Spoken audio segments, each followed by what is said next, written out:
Zee 24 तास एक पाऊल पुढे। 6 डिसेंबरपर्यंत इंदू मिलची जमीन ताब्यात द्या, अन्यथा इंदू मिलचा ताबा घेऊ असा इशारा आरपीआयचे नेते रामदास आठवले यांनी दिलाय। त्याचे जे परिणाम होतील त्याला सरकार जबाबदार राहील असा इशाराही आठवले यांनी दिलाय। राज्य सरकारनं इंदू मिल ताब्यात घेण्याच्या सर्व प्रक्रिया पूर्ण केल्या आहेत, मात्र एनटीसी आणि सीआरझेडच्या काही नियमांमुळे जागा हस्तांतरणाला विलंब होण्याची शक्यता आहे। मुख्यमंत्र्यांनी आजच कुणीही कायदा हातात घेऊ नये असं आवाहन केलं होतं। त्यानंतर आठवलेंचं हे वक्तव्य आल्यानं या प्रकरणी राजकारण तापण्याची शक्यता आहे। या संदर्भात रामदास आठवले यांच्याशी बातचीत केली आमचे प्रतिनिधी कपिल राऊत यांनी।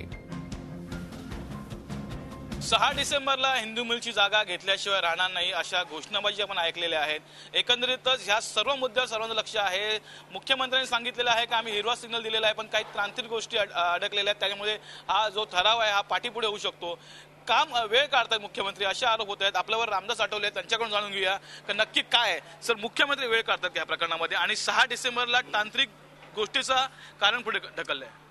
याच्या संबंधात आमचं म्हणणं एवढंच आहे की टेक्स्टाईल मिनिस्टरला आनंद शर्माजींना एनटीसीला 1 वर्षाचा कालखंड मिळालेला होता। म्हणजे 1 वर्षभरापासून आंदोलन सुरू आहे आणि खुद्द प्रधानमंत्र्यांनी आदेश दिल्यानंतर सुद्धा एनटीसी डिपार्टमेंट जर ऐकत नसेल तर ही बाब अत्यंत गंभीर आहे। आणि त्यामुळे आता मुख्यमंत्र्यांच्या मिटिंगच्या वेळेला आनंद शर्मा हे सांगतायत की अजून टेक्निकल अडचणी आम्हाला काय ज्या त्रुटी आहेत त्या पूर्ण करायच्या आहेत। तर 1 वर्षभर मिळालेलं असताना त्या त्रुटी पूर्ण करणं अत्यंत आवश्यक होतं। जाणीवपूर्वक वेळ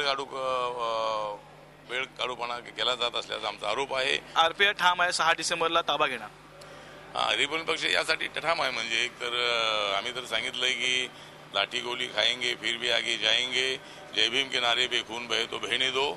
आणि एकदा आंबेडकरी जनता जर खवळली तर मात्र ती कुणाच्या बापाला ऐकत नाही। त्यामुळं माझं अजूनही सरकारकडे सांगणं असं आहे की जर तुम्हाला या संबंधामध्ये जर काय परिस्थिती बिघडायची नसेल तर अजूनही सरकारने निर्णय जाहीर करावा, अशा पद्धतीचं सरकारला आमचं आव्हान आहे। आणि जर निर्णय जाहीर झाला नाही तर मात्र 6 डिसेंबरला ताबा घेणार म्हणजे घेणारच। आपण या संदर्भात अधिक चर्चा करूयात। आनंदराज आंबेडकर आपल्यासोबत आहेत। आनंदराजी, काय सांगाल? आता एकीकडे एकूणच सीआरझेड आणि इतर सगळ्या बाबींमुळे 6 डिसेंबरपूर्वी हे सगळं प्रकरण मार्गी लागण्याची चिन्ह थोडी कमी दिसत आहेत। रामदास आठवलेंनी 6 डिसेंबरला इंदू मिल ताब्यात घेऊ असं म्हटलेलं आहे। आपली काय भूमिका असेल? मला अजूनही आशा आहे की 6 डिसेंबरपूर्वी ते होईल, पण ज्या परिस्थिती पाहून महाराष्ट्राचे मुख्यमंत्री स्वतः तिथे गेलेले दिल्लीमध्ये, म्हणजे एकंदरीत परिस्थिती त्यांना पण जाणीव आहे आणि त्यामुळं काहीतरी वाया मीडिया काढून 6 डिसेंबर पूर्वी एनटीसी कडून ती जमीन कमीत कमी केंद्र सरकारकडे तरी येईल असं मला आशा आहे। नक्कीच मुख्यमंत्र्यांनी सुद्धा म्हटलेलं आहे की जर विलंब झाला किंवा हे प्रकरण मार्गी लागू शकलं नाही तर कायदा कोणी हातात घेऊ नये। मात्र दुसरीकडे रामदास आठवले मात्र आपल्या भूमिकेवर ठाम आहेत। आपण यावेळेला काय सांगाल? एकूणच आंबेडकरी जनतेला कशा प्रकारे आपली भूमिका यापुढे असेल? नाही, मी 5 तारखेपर्यंत वाट बघेन आणि त्यानंतरच याच्यावर प्रतिक्रिया देईन, कारण मला अजूनही आशा आहे की ते 6 डिसेंबरच्या आधी करतील। अगदी खरंय, 6 डिसेंबर पूर्वी हे सगळं प्रकरण मार्गी लागेल अशी सगळ्यांनाच आशा आहे।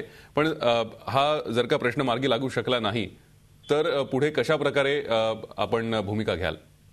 नाही, आमची भूमिका आहे की बाबासाहेब आंबेडकर स्मारक इंदू मिलमध्ये होणं, त्याच्यामध्ये राजकारण न करता या प्रश्नाला उकल करणं ही आमची प्रामाणिकपणे इच्छा आणि त्यासाठीच मागच्या वर्षी आम्ही रिपब्लिकनच्या वतीने आंदोलन केलं।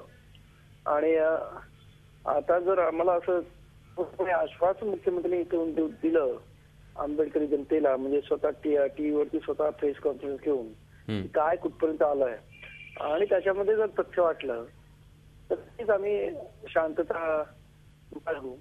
त्यासाठी हॅलो बोला। तर त्यासाठी मुख्यमंत्र्यांनी स्वतः मुंबईमध्ये येऊन नक्की काय झालंय आणि आता परिस्थिती काय आहे याचं संपूर्ण विवेचन प्रसार माध्यमातून करावं अशी आम्हाला आमची इच्छा आहे, जेणेकरून त्याच्यावरती योग्य तो निर्णय घेता येईल। नक्कीच। थोडक्यात तुम्ही 5 तारखेपर्यंत वाट बघणार आहात आणि त्यानंतर या संदर्भातली आपली पुढची भूमिका आपण 5 तारखेच्या आधी ते होईल।